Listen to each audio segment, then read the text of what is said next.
welcome to the Habs Tonight post-game show, everyone, with Damon, Marco, and myself, as the Habs pulverize the New Jersey Devils tonight, 7-4.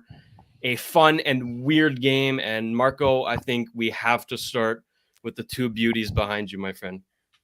Of course, I had to bring out the background again, the good Holy old moly. stepbrothers, Cole and Suzuki, dynamic duo. As soon as we saw the first goal with the two of them linked up, I already had a feeling that this background was going to make its reappearance. And sure enough, both of the beauties got 2 points each again. I believe now Cole has 30 points in 26 games. Correct me if I'm wrong. And Suzuki not that far off, maybe 27 or 28. So, I mean, and that's under Martin St. Louis. Sorry, I forgot to mention that. But yeah, just goes to show the change. I mean, we've been talking about the St. Louis effect so much on this channel, but stats don't lie. And obviously, when you see the guys connect on the ice like they did today, it just goes to prove how great that this change was for the organization, how bright our future really looks like going forward. But yeah, this was a huge win for the Habs. And this was actually the first time that they beat the Devils since 2017, which is pretty crazy to think in regulation. Yeah, which is pretty crazy to think because, I mean, it's the Devils. But, I mean, when you have bad luck against a team, I guess you got bad luck. There's not much you can do about it. But we put a fork in that tonight. Big win for the Habs. There's a lot of former Habs, too, in the building on the other team. We had Hamburger himself. We had PK. We had Tatar, who also got a goal. And I think maybe another point or two. But yeah, a lot of action to get into. What do you think in the game, Damon? I thought it was a great game personally. A lot of bright spots, and also the key thing tonight is that the stepbrothers did it for us tonight. Oh yeah, he really did. Wow, what a game by both of them. And you know, it's not just greasy little goals. Like, I mean, Cole's goal and a breakaway was beautiful, and so was Nick's, just a complete rocket. And speaking of rockets, two other guys there absolutely blew up the net. Jake Evans with a slap shot, and then Armia later on. Those two guys, I thought, had really good games tonight. Oh, yeah, for sure. I mean, let alone from the goals, they were just all over the place. And I mean, I've said this so many times, Evan is just somebody who always gets involved with the play. You always notice his presence when he's out there, and then just to see him put him back in the net. I mean, that snipe was massive from him, and even Armia too. Got a sick goal. Yeah, we had a few missile warnings, I think I heard around the globe when those guys put it in the back of the net. But obviously really good to see. I mean, especially from Armia, because we know he's not having quite the season like he did last season, where he was real clutch for us. He got more points for his rap sheet. I think this was only his 7th goal this season, but it was a really timely one that really shifted momentum in what was a close game at the time. So just him getting that got his confidence up, got the team's confidence up, and we're able to rally out until the end of the game. But yeah, those two solid performance. I also think that, well, two players who also caught my eye were Cor Schoenman, who was also very involved, not so much on the score sheet, but you notice his presence. I'm very happy that he's gained the chance to show himself after coming back with Laval. And I think that he could be a nice little depth piece, a nice option. It's always good to have options on our team. I mean, I know now we got guys like Barron and Harris who are starting to be integrated into the system, into the organization. But it's good to have these options, and it's good to see these guys step up. And another guy too, Chris Wyman. I mean, we'll get to that later. We had a few other guys who put up a lot of points on the score sheet themselves. We had 3 different players throw up 3 points each. We'll talk about that a little bit later. But yeah, those were some other guys who stood out to me. But yeah, just so many guys out there doing so many great things. I want to ask you, Damon, who caught your eye today in particular, and what do you think of the boys tonight? Definitely in the bottom 6 side of things, it was Jake Evans and Yoel Armia. Yoel Armia played like his playoff self today. He created a lot of chaos in the offensive zone, and he ended up getting a goal. And the funny thing on that goal is that Brendan Gallagher, after the play, cross-checked his good friend Ty Smith, and we of course know the photos they showed in RDS of them at the Blue Jays game. And yeah, and the funny thing is Yoel Armia just is sort of finding his stride again in St. Louis. It's taking a bit longer than I think it should, but I do believe Yoel Armia is playing up to his potential now under St. Louis. He just needs to find that consistency. And Jake Evans, you can't say enough good things about him, and he was matched up a lot against the Devils' top line, the Heischer line. And the thing that I really liked about his game is that he got that rocket that was just bullet. No way Hamburglar or Gauze would stop that. No. And the other thing is, of course, working himself into that breakaway, pickpocketing Ty Smith, and then working it towards the net and nearly putting it in the back of the net. So close, but Evans is just doing all the small things right, which is making a big impact on the game and also killing penalties, which there was barely any power plays this game. So, yeah, but Yeah. if there's more penalties, we know how much of an impact Evans would have, and it would be positive. That's true. Another We great can't. impact from the boy Evans. He was also 70% on faceoffs tonight too, Oh which yeah. is outstanding for him. And obviously, we have guys like Dvorak too, who are really good for faceoffs. But yeah, 70% is just killer. You love to see it. And hopefully, he could keep that up. He's one guy that I really like on this team, and I hope that we keep him in our system for a really long time. Funny you mentioned that because I mean you mentioned Schuneman, right? And Schuneman was actually the second most used defenseman tonight. He had 21 minutes of ice time, only 1 minute behind Romanov, who was the most used. But good to see that the guys are getting good minutes. The minutes were Yeah. very well spread out today. I mean the forward who got the least was Paling with 10 minutes, and then on defense it was Weidman with 17. And let's jump right into Weidman because he had 3 points. Dvorak had 3 points. And who else was it? Oh, yeah. Cale Clag. Cale Clag had 3 points. Clag, whatever you want to say. I've heard so many different iterations of his name. But yeah, those 3 guys put up 3 points tonight, a goal and 2 assists each. Not the guys you would predict to do that, but hey, it's a welcome sight nonetheless, eh? For sure. Funny enough, too, that those goals from each of them were one after another, right? That's true. It was crazy, the impact. And I mean, you mentioned Weidman before. He got 17 minutes only of ice time, but 3 points in 17 minutes that's Pretty crazy. efficiency. And another thing I wanted to talk about, I just reminded myself when I brought up efficiency. The Devils they significantly outshot the Canadians tonight. I don't know how many shots that we ended up with at the end of the game, but the Devils were killing us at some point, but we made the most out of our chances, which is really good to see because often we don't. It's not really the case with our team, right? But it's good to see that when we got our chances, we are burying them. And yeah, great nights for Weidman, Dvorak, and Clegg, who each got 3 points each. And Clegg is an interesting case too, because I mean, he was originally brought in off waivers to kind of fill in the gaps in the lineup when the injuries were kind of piling up. But now we have younger guys like Barron and Harris who they're getting more and more integrated into the team, and they're going to have a bigger presence next season than when we have guys in our pipeline like Gooley, for example, coming in too eventually. It's going to be hard for Clay to stick around. So, I mean, good for him. He's gained the points now, and hopefully he can build up that confidence, try to stay on the team if he can. But with all the young talent that we have coming up in the defensive pipeline and just the depth that we have in that position in general, it's hard for me to kind of see him as a permanent member of the Habs, but it's great to see him performing nonetheless. And if it can't be with us, then hopefully he could help Laval in whatever way he can. I feel like he could have a pretty good career over there. But yeah, great to see the performance from him tonight for sure, though. Yeah, I really liked his game tonight. 3 points, part of the 3-point club, and scoring the 3-pointers like Pascal Siakam. And yeah, he played really well. We all know the potential he had when he was drafted, but he never really got the chance with LA. And now with us, he's getting the chance. He's showing flashes. And I definitely hope that he could stick around, but unfortunately don't see him sticking around for the long term with us. Like depending on the Petrie situation, if Petrie gets traded this offseason, which is more than likely, I'd say it's 80-20%, 80% chance he does, and then 20% he doesn't. But if Petrie gets traded for picks, I see him staying. And then if Petrie gets traded for another defenseman, let's say, who's a current roster player, I see him getting traded or him finding a new home another way. Yeah. And Dvorak, I mean, we have to talk more about him because he had a rough go at the season before his injury. And then since coming back from his injury, he's been lights out. Like, you really can't complain about his game. And tonight, 3 points is no small feat. And he played well in general. I mean, it's only 14 minutes of ice time, but he gave us some really good minutes. No, yeah, for sure. His presence was noted. I mean, like you said, he didn't have the greatest start to the season at the beginning. I mean, the injury definitely didn't help out his case. And there was a really good season that I had last year with the Coyotes too. And we're kind of, I guess, expecting a little bit more out of him from the get-go. And obviously it's not always the case, but it's really good to see him performing now.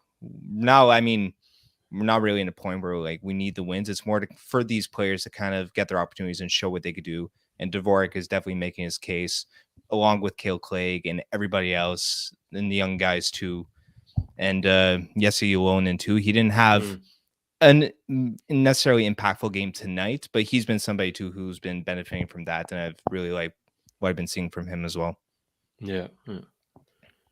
Damon, what did you think of Dvorak's game tonight? Yeah, Dvorak's game today, I think it was a really good game. He played really well on both ends of the ice, and he definitely wore the other team's players down, and he ended up putting up a goal and up and 2 assists. So it was really good to see him play well again, and hopefully next year he can get a full year under MSL, and we can finally see what potential he has, because he's still pretty young. I'm pretty sure he's 25 or 26. Correct me if I'm wrong there, but he's still very young, and he definitely has a lot more potential than we saw under Ducharme, and he's playing really well, which is a big benefit to our team, and he could easily be in a good number 2 or 3 center in the future for us.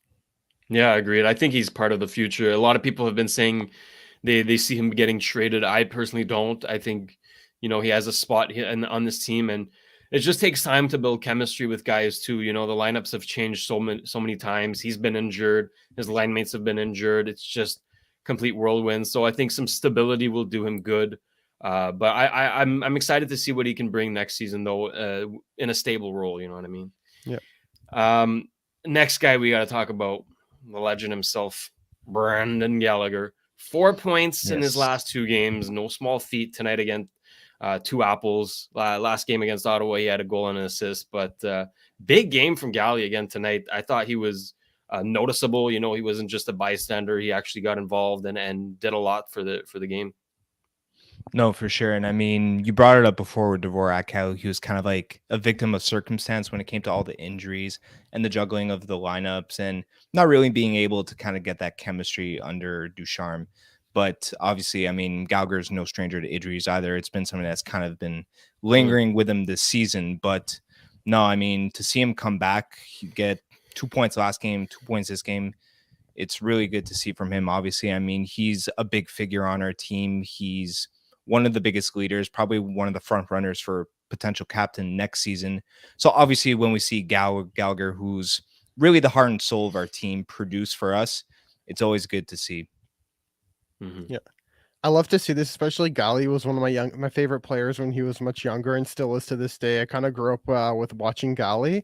And the thing is, he always works so hard for every inch of ice, and every second he has the puck, he works for really hard for it. And I definitely see him in the future of the plans of the Habs. And these past 2 games, we know Marty St. Louis has been talking about expanding and helping him develop more dynamics to his game. And I definitely feel like we're seeing it because he's throwing the body around more, and he's using a bit more creativity, and he's doing a lot on the ice. And he isn't just going to the front of the net. He's doesn't have the fear to just shoot. He doesn't fear to shoot the puck anymore. And when he's in different areas, such as just the slot, and he's been playing so well recently in these past 2 games. And I definitely think that just a full off season of body rest is what he needs. And next year, he could be a 30-goal scorer again if he's fully healthy. And that's my hope. And I know he's capable of achieving it. Bold take, but I like it. That is the Habsitivity that we're all about, right? We want Galley to get back to his 30-goal scoring form. And if we stay on Galley, he kind of made the headlines all around the league for his comments after last game there, telling Tim Stützle a little story about when he was 10 years old. If you're injured, sure, stay on the ice. If you're not, get up. And yeah, he told him to smarten up. So everyone has different takes and opinions on that one, but let's get your guys' takes on it. Yeah, I mean, he definitely wasn't shy when it came to that whole situation. I mean, Gallagher's not really the perfect example of someone who kind of keeps his emotion bottled in, right? I mean, if he's got something on his mind, if he's got something to say, he's going to say it. And I mean, we see this all over Twitter, but now we got quite a mouthful from him in the presser over there last game against Ottawa. And I mean, he's totally right with what he's saying. I mean, if you're really injured to the point where you need to get the trainers on the ice, it would be under the assumption that the injury would be serious enough that you can't carry on, which is exactly what he said.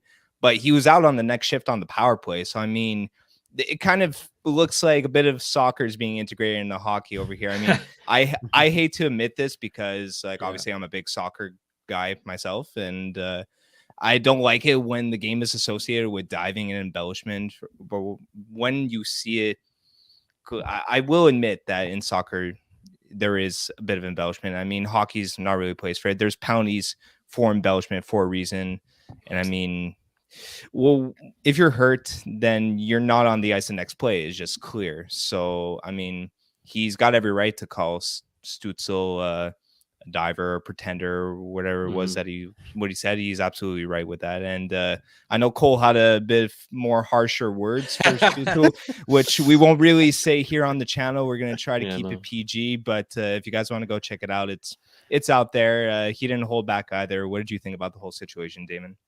Yeah, I definitely don't blame Gallagher, and I think Gallagher's 110% in the right on this because Stützle is doing a good Cristiano Ronaldo impression there of all the embellishment. When I saw the play initially, like I saw from a far distance because I was of course here on my TV is like like 5 or 10, actually 20 feet away from me, and I thought, oh my goodness, like Stützle looks badly hurt. But last second on replay, he stuck his leg out, dove, looked like he got badly hurt, and then he was out in the power play next shift and. We of course know that he was falling and he was getting up, going back on next shift, and to me it was just it got to the point where it felt ridiculous and it felt staged by him more than anything. And the referees and I think the NHL Department of Player Safety should just say like, you know what, like you can't be diving like this, and should have at least given him. I don't know if they did, but they should at least give him a fine or a warning because he's young, like he's just about my age, and I'm only 20, so. He definitely needs to learn his lesson one way or another. And I definitely think having a teammate, let's say, I know we're big fans of Austin Watson here, but if one of the veteran teammates, Austin Watson, can tell him to smarten up and to mature more, I think that would be a very good step in the right direction. Because the thing is that Sosa's such a great player with a lot of talent, but those are just dives and it's not part of the game, in my opinion. And it's just ruins the integrity of the game. And it ruins his integrity as well. You know, as a player himself, he just looks bad, and he's a very talented guy. We can't deny that. He's got some talent. He went 3rd overall, you know, for a reason. But that aspect of his game, like he needs to get checked at some point. He's actually going to be injured, and people aren't going to believe him, right? The boy who cried wolf. This guy keeps falling for nothing, keeps pretending that he's injured just to get the call.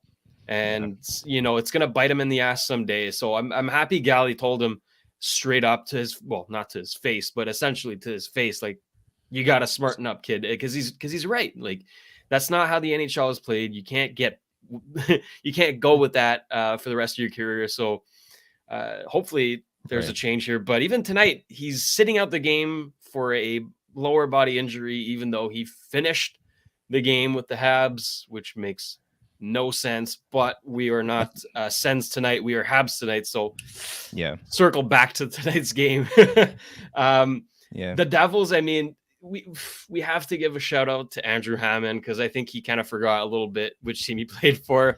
I think he still thought he was with the Habs for a sec, helping us win. But you could see it on his mask. He still had the Habs over there. True. I mean, That's we're still fresh in his mind. I mean, Hammond was perfect with us when he played for his 3 games. We're not going to count the game that he had to step in for. I forgot if it was Primo or Montembeau, where we ended up losing that game. But he was perfect with us. And I mean, sucks that he got lit up tonight. But I mean, it's better for our team, I guess. I mean, we're not going to complain about it. Obviously, like I would have liked the Habs to beat them, obviously, but for Hammond's sake, not by that large of a margin. But it is what it is, and it sucks that he got pulled for Nico Dawes later in the game. But it is what it is at the end of the day. Yeah, I agree. Like Hammond, it was a great story seeing him come back and play for us, and he's still showing he's an NHL capable goaltender. But the thing is, Devils to play well defensively enough tonight. And got to throw out the question to you guys here and also the chat. Do you guys see Lindy Ruff getting kicked at the end of the year? When I say kicked, I mean fired and never returning to the NHL because he's a little too old school. The guy should have been gone years ago. I really don't get it.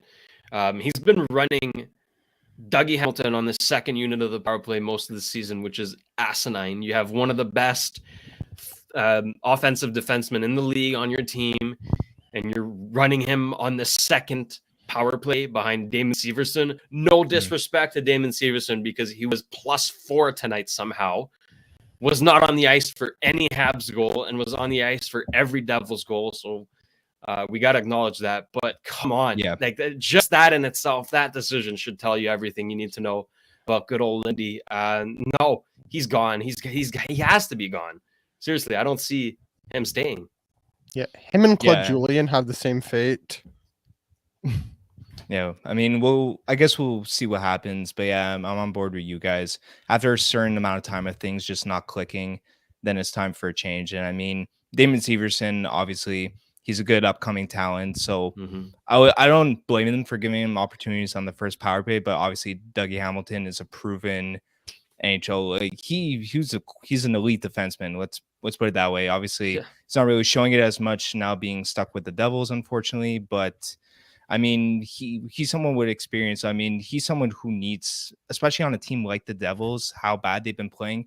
You need some sort of movement, some sort of experience, some sort of leadership, I guess you could say, on that power play. So I mean, yeah, mind-boggling that he's not on the first unit. And Shane, I gotta think you're a little bit saltier about that personally yourself because of how he's on your fantasy team in our league there. It affects me directly. But no, seriously, I mean, the Devils are a young up-and-coming team, and they have an old-ass coach that has no business being behind that bench. So that's just a decision that really boggles my brain. But hey, that's their problem, not ours. We got a good coach. We're good. You know what I mean? But for Shane's sake, put him on the first power play unit. Please, for it's Shane, the playoffs. please. I need him now, you know? We all need points come playoffs. Yeah. But here we are winning a game in the final stretch of the season, and we're still in that battle for last place, right? We're still wanting to tank. So what's it looking like for the rest of the season here? I think we have 12 games left or something like that. Should we, try to lose, or are these games too much fun and screw it, let's just win? I definitely think these games are pretty fun to watch, and and also sometimes you have to take, of course, advice from one of my favorite Michael Bay movies, Pain and Gain. Sometimes you have to take the pain of all the L's to eventually gain something good in the future. So, yeah, I definitely think you got to take the pain and gain here. And also, if we get the first overall pick, that will definitely be a really good boost in our hopeful chances. And when I say hopeful, because you never know how long it takes to develop a player, especially in this era when the pandemic has heavily affected so many developmental leagues, such as CHL, NCAA, etc. Over in Europe, it's affected them. So, yeah, hopefully you can get the first overall pick and get a good player. But even if not, there's still so many other good players we can draft in this draft. So there's also so many like positional needs that can be addressed easily here. Like, we're one of the most balanced prospect pools in the NHL, in my opinion. We have a lot of good forwards, a lot of good defensemen, and 2 good goaltenders. But I want to throw this at you guys. What do you guys think is the biggest key in this draft as well? We'll start with you, Shane. Yeah, biggest key, I think, well, sticking to the game plan, which Kent Hughes has said is drafting the best player available no matter what. And since we have so many draft picks, we're able to move up or down if we want to, but we are able to move up. We have that luxury. And Marc Bergevin was not one to do that. He was one to draft down, though. So we might see some exciting moves coming on draft night. But no, I think really it's just drafting the best player available. Like you said, Damon, we're so well balanced that we don't need to address one specific position, right? When it was the KK draft, we had to get a center. That's why we got KK, who would have gotten, he would have got 10th, right? But instead we got him at 3. So I think this draft here is going to be, if we pick at 2, we're going to pick the second best player available. That's just how it is. Yeah, that's a very interesting point that you brought up there. Just because, I mean, obviously, logically, you got to think what kind of positions you need to fill. But the fact of just drafting the best player available is the most important part of it at the end of the day. Because you look at the draft that you just mentioned, the one where we ended up drafting KK 3rd overall, we missed out on players like Brady Tkachuk and Quinn Hughes, who are better players than Kotkaniemi, who would have done wonders for our organization. So maybe focusing on the position in that draft was a bit of a mistake. I mean, especially now that we're in a point where we got a lot of depth now with our in every sort of position, really. We got a nice Mm-hmm. balanced depth, like we are mentioning. There's no real need to focus on one position to improve on. Like you guys said, I think we should just focus on getting the best player. And if they do go that route where they do want to pick a certain position, I would have to imagine be on the offense, just given the amount of immense young talent that we have down in our defensive pipeline. I would maybe want to improve the centers a bit, even though I like what I'm seeing from Evans and Paling too, two young up and comers, and Dvorak too, who I think has a lot more in his locker than what he's been showing. But we could also use some help on the wings, especially with some uncertainty around some guys like Mike Hoffman. So I know we have Emil Heineman also in our pipeline, which just goes to show the amount of depth and the prospects that we have. So no, but I'm on board with you, Shane. I think we should just go for the best available player. And I know I mentioned this on a roundtable, but I have complete faith in the Hughes and Gordon duo and their judgment when it comes to drafting. And I think that our player development and our just player selection in general will be something that's completely different from what we saw in the Bergevin era. And I'm stoked for it. I can't wait. And hopefully we get to all see this live when hopefully we meet up all in person, the Habs Night crew, to go watch the draft in Montreal. Very much looking forward to that. Oh yeah. So Damon, I saw a comment here with goaltending, right? Do we need a goaltender? Should we draft a goaltender? I think we have some pretty damn good prospects in our pool, right? We have Dichow, we have Dobes, Verbetic, even Primo. Let's not count out Primo, right? Goalies And Monty. That's it. Goalies take a long time to develop. People have to remember that, right? You're never going to see an 18-year-old goaltender be a starter in the NHL. It's going to take time. So let's all be patient. But with that being said, should we go after Tyler Brennan, right? That's the big goaltender. That's the big goaltender this draft. Should we go after him? I would say if he's available, and depending on if it's best paid player available, I would say yes, because Tyler Brennan, in my opinion, has a higher ceiling than Joe Verbetic and Frederick Dichow, and I see him sort of a bit higher than Jacob Dobes at the moment, but I could see Primo also being a very good number 2 at the NHL, which I could see him being a starter, don't get me wrong, but if we draft Brennan and everything with him pounds out well, I could honestly see our future tandem being being Brennan and also being Primo, which would be a deadly duo. So there's honestly a lot that can happen this draft, and that's one of the reasons why I'm so excited for this draft. And our goaltending is going to be very bright. Fair enough. I think if you look at our goaltenders now, a lot of people would be under sort of impression, oh, we don't need goaltending. We have Carey Price, who is one of the best current goaltenders in the league, and Jake Allen, who's an very elite backup. And just the fact that he's a backup and he could be a legitimate, successful starter on a lot of our teams, people be like, why do you need to draft other goalies? But let's keep him. This whole conversation sort of reminds me of when we drafted Price. And I remember the commentators like, oh yeah, this is a waste of a pick. We don't need they got so many goalies. This is not their needs. And look where that got them. So if he's available and he's the best prospect out there, you got to think of the long term too. I mean, Price has an expiration date. I mean, he's towards the end of his career.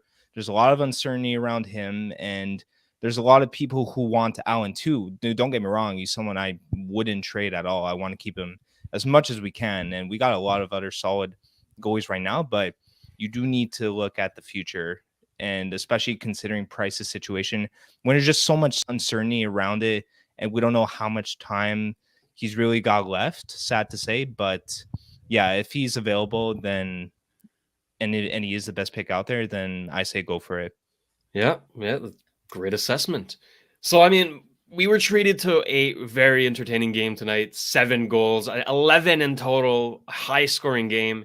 And then Saturday, we're playing against the Stinky Leafs, who just blew a 5-1 lead. We have to bring it up again because it's beautiful.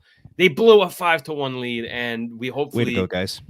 Will blow them out of the way on Saturday. That's one game I'm okay with winning. You know, I've been a big tank proponent. You know, get that last place, get that top pick. But my goodness, does it feel good when we beat the Leafs, eh?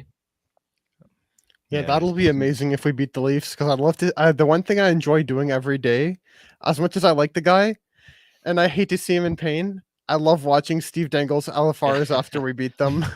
Yeah, pretty good old sweet. Dangle. Yeah, there's nothing quite like being the Leafs and the Bruins. Those feelings are unmatched. So I'm gonna pick a little quote from James, who brought this up in our chat. Just beat the Leafs and then Tankapalooza for the rest of the season. I mean, it's to our benefit, and it's just such a tight race for last place. And I mean, it is a lottery at the end of the day, but we got to do what we can to try to get the best odds at the end of the day. So yeah, beat your rivals. I don't know if we have another game against the Bruins going down before the season I ends, think but if we one have another more. one, I'm Yeah, pretty we sure one might. more. Let's see if I can find the date.